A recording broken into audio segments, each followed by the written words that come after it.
Joining us this morning is Eric Bach, a native of Coldwater, Michigan, also my hometown as well. Thank you so much for joining us, Eric. We appreciate your time today. Thanks so much for having me, Tanner. Good to talk with a fellow Coldwaterite. I know, right? Coldwater, go Cardinals, I guess we should say. I see you got your Michigan State swag on there as well. So Yeah. we should mention he went to Coldwater High School. He was also a Michigan State Spartan, started his broadcasting career there. I mean, talk to me about your journey, because it really has been remarkable to watch you go from broadcasting in college to now this specific opportunity that you had this week. So go ahead and kind of paint us a picture of your journey here. Yeah, I had a great opportunity at the Michigan State School of Journalism to get a lot of, real life experience in college with the college radio station WDBM, which is continuing to do great work today. I was able to cover a lot of the Michigan State athletics, so big time Division I athletics is a great place to learn the craft, and took a job in summer collegiate baseball, then another graduate assistantship at a Division II school, then got a minor league assistant job, then got a minor league lead job, and I bounced all around.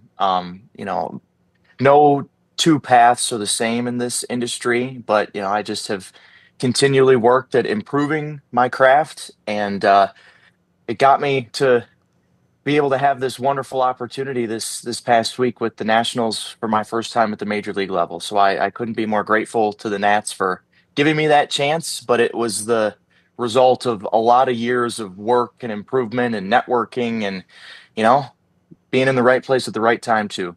Yeah, absolutely. We'll get to your big MLB call-up, we'll call it, here in just a couple of minutes. But, you talk about a lot of the hard work that goes into broadcasting, specifically sports broadcasting. You're moving all over places just to get that opportunity. Can you describe, that process too? Because I know, I'm also a broadcaster. I know exactly what it's like to move across the country, away from Michigan, away from home.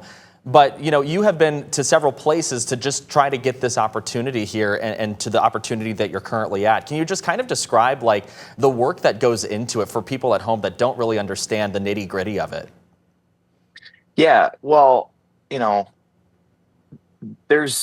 know if there's this assumption out there, but that if you do it long enough, you're eventually going to get your big break.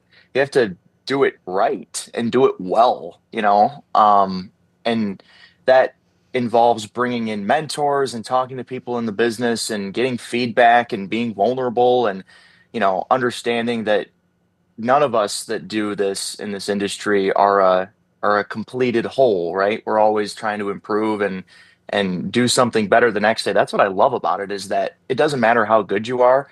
Nobody's ever called a perfect game. Nobody's ever, had a perfect newscast or something like that. So the ability to always be able to tweak and change things and improve and get feedback and talk to people about their work, talk to people about your own work.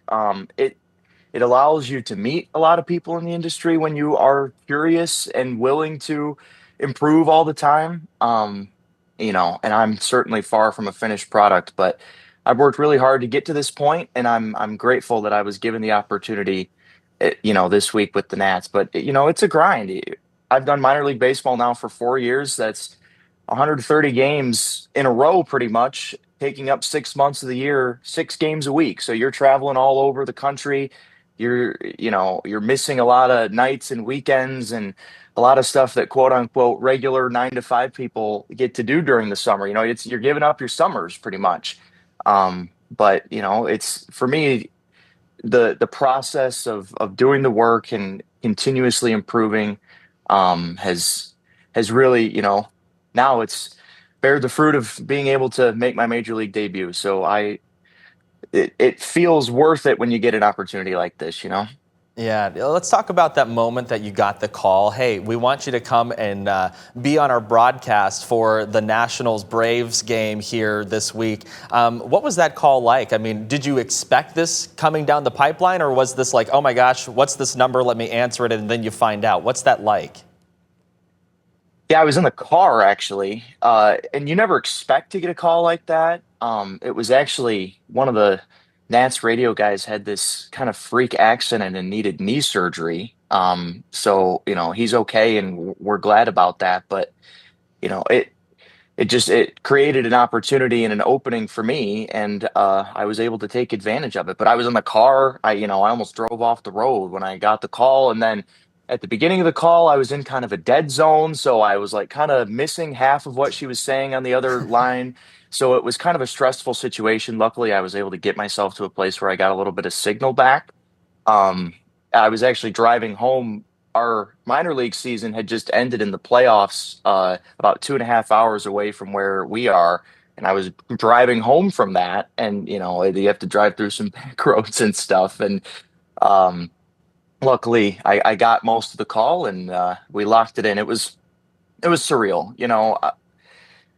There maybe had been whispers in the past about, oh, this could happen, and now that it finally has happened, it feels great. Yeah, no, it's we were listening to a snippet of it, and you sound great up there. When you're calling that game, what's running through your mind? Are you just laser focused, or are you like kind of like, oh my gosh, I can't believe that I'm doing this for a major league team right now? Think maybe when I first stepped into the booth, it was that, Right. but it's baseball. I've done a lot of baseball in my life now, and it's just baseball at the highest level. So once the game started, I feel like I was able to pretty quickly get comfortable. And you know, I being a minor league affiliate of the Nats, a lot of the guys that were playing, I actually personally know from their time playing with us. So that helped. I did a ton of just prep and research on the Braves and the Nats, both sides, before the series. So I felt like I was prepared and I felt like I was set up for success. And I appreciate the compliment that you gave me, but you know, I just think that's a result of preparation and a lot of years of work to get to that point. Yeah, I'm going to ask my friend Billy in our control room to play item 7. This is video of you recently calling a Fredericksburg Nationals game. I mean, you just do it with so much conviction. You do it with so much energy, and you just get into the game. I mean, can you describe just what you're feeling when you are calling some of these games out there? I mean, you really are just very, very good at what you do. Well, thank you, Tanner. You know, what's the point of doing hundreds of these baseball games if you're not going to have a little fun and enjoy it and provide some energy? Like, it could be very easy to slip into the misery of the minor league season if you don't have passion for what you do. And so, I have known that this is what I've wanted to do for a really long time. And, I've these past few years, especially, been able to kind of hone in my improvement process and my prep process. And, I'm lucky to have a lot of really great mentors that have helped me out in the industry. But, sports, I tell people, like, I get to play a game for a living every night. So why not have a little bit of fun? Why not bring some energy and try to make it the most fun and energetic experience for the viewer and listener? I mean, it's baseball. It's supposed to be fun, and I Yeah. try to remember that when I'm on the air. Yeah, it certainly looks like you're having a lot of fun doing what you do. We actually went to high school together. You grew up in Coldwater as well. Can you just give a message to the folks here back in West Michigan who are rooting you on? I mean, I was looking at your Instagram comments the other day. People are just so proud of you. What's it like to feel the joy coming from our hometown down to where you are at in Virginia there, and also calling stuff for the Nats this week? It's heartwarming. You know how it is in small towns like Coldwater. Everybody knows everybody, and it was such a connected, especially sports community. Coldwater is such a great sports town, um, and so everybody just knows everybody in that space. And, that's one of the virtues of social media, is that you can stay connected and share your work, and people that you've known from a previous part of your life can continue to follow. But I couldn't be more grateful for all the kind words of encouragement and support. So many people that I haven't heard from in a few years have reached out, and it's been good to reconnect with people. West Michigan and Coldwater, that's my roots. And, so many of my greatest relationships still are with people that are from that part of the world. So, I couldn't be more grateful to everyone for reaching out and for the kind words of support, and even yourself for inviting me on to do this. It's really great, and I couldn't be more grateful. Yeah, no, it's really cool. It's also just great to talk to you about this because you can tell, like, when you're talking, just how passionate you are about what you do, but also just how much pride you have in yourself. And I think that's really, really cool. Is there anything else that I haven't asked you that you think is just so important to the journey that you've been on, or the story, or just anything else that you can think of? I mean, the largest point is that if you want something, you have to work really, really, really hard to get it. And, this is just hopefully for me scratching the surface, but this is a hopefully breaking that glass ceiling for me in my career of like, you know, I finally got my foot in the big door. So hopefully that opens more doors for more great opportunities like this, whether it's with the Nats or another team. I